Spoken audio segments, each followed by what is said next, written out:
ঢাকা সহ বাংলাদেশের সকল মানুষ, সকল জেলা উপজেলার বহু মানুষ বিদ্যুতের কষ্ট ভোগ করছেন এই মুহূর্তে।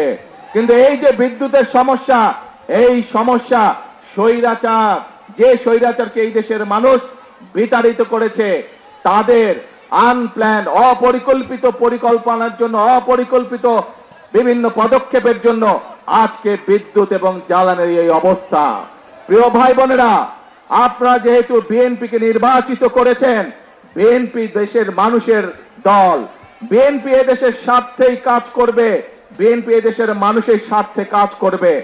আজকে এখানে দাঁড়িয়ে আপনাদের সামনে আমি বলতে চাই, এই আগামী 27 তারিখে আবার জাতীয় সংসদের অধিবেশন শুরু হবে।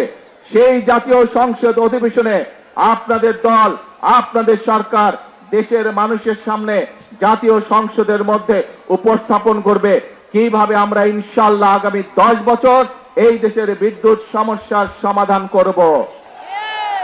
সেই পরিকল্পনা আমরা দেশের জনগণের সামনে উপস্থাপন করব পবিত্র জাতীয় সংসদে।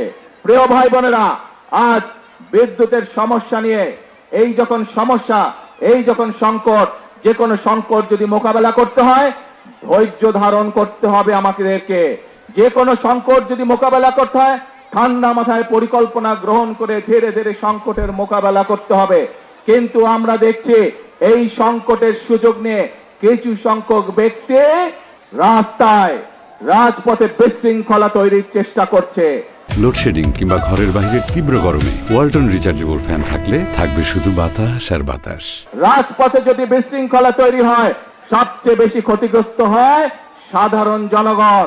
তাদের ব্যবসা বাণিজ্যের ক্ষতিগ্রস্ত হয়, তাদের চাকরি বাকরি ক্ষতিগ্রস্ত হয়, তাদের জীবনযাত্রা ক্ষতিগ্রস্ত হয়, কিন্তু উপকৃত হয় সেই সকল বিশৃঙ্খলাকারী। প্রিয় ভাই বোনেরা, প্রথমেই বক্তব্যের প্রথমেই আমি আপনাদের সামনে বলেছি আমাদের লক্ষ্য হচ্ছে আগামীতে একটি ওয়েলফেয়ার স্টেট গঠন করা, একটি কল্যাণমুখী রাষ্ট্র গঠন করা, এবং সে কারণে আমরা কি কি পদক্ষেপ গ্রহণ করছি আপনাদের সামনে আমি তুলে ধরেছি। এখানে আপনারা হাজার হাজার মানুষ সমর্থন দিয়ে বলেছেন যে এই পরিকল্পনাগুলো যদি বাস্তবায়িত হয় তাহলে বাংলাদেশের মানুষ উপকৃত হবে, তাই তো নাকি? তাহলে প্রিয় ভাই বোনরা, আজকে এই বক্তব্যের শেষে এসে আপনাদেরকে বলতে চাই, আপনারা যে সমর্থন দিয়েছিলেন 12 ফেব্রুয়ারি নির্বাচনে, সেই সমর্থনের উপরে আপনারা আস্থা ধরে রাখুন। ইনশাআল্লাহ আপনাদের নির্বাচিত দল বাংলাদেশ জাতীয়তাবাদী দল ইনশাআল্লাহ জনগণের জন্য অতীতেও কাজ করেছে, বর্তমানেও কাজ করবে এবং দেশ এবং জনগণের স্বার্থের বাইরে কোনো কাজ করবে না।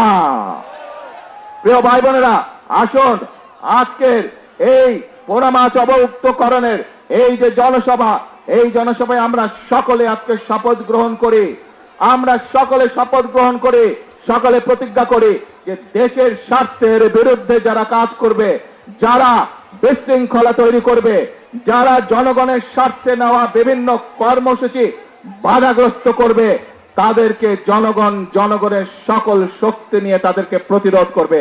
আছি নাকি আমরা দেশের শান্তি রক্ষায়? আসুন, যে কোনো মূল্যে আমাদেরকে দেশের শান্তি রক্ষা করতে হবে।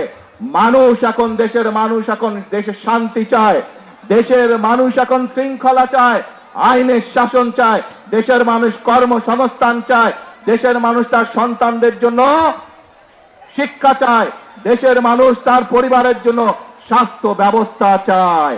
এই কাজগুলো যদি করতে হয় আমাদেরকে তাহলে ধৈর্য সহকারে অবস্থা নিতে হবে, ধৈর্য সহকারে আমাদেরকে সময়ের জন্য ধীরে ধীরে সময়কে সুযোগ দিতে হবে এবং একই সাথে আমাদেরকে সতর্ক থাকতে হবে। যারা বিশৃঙ্খলা তৈরি করছে তাদের ব্যাপারে আমাদেরকে সতর্ক থাকতে হবে। আছেন নাকি আপনারা আমার সাথে? ইনশাআল্লাহ প্রিয় ভাই বোনেরা।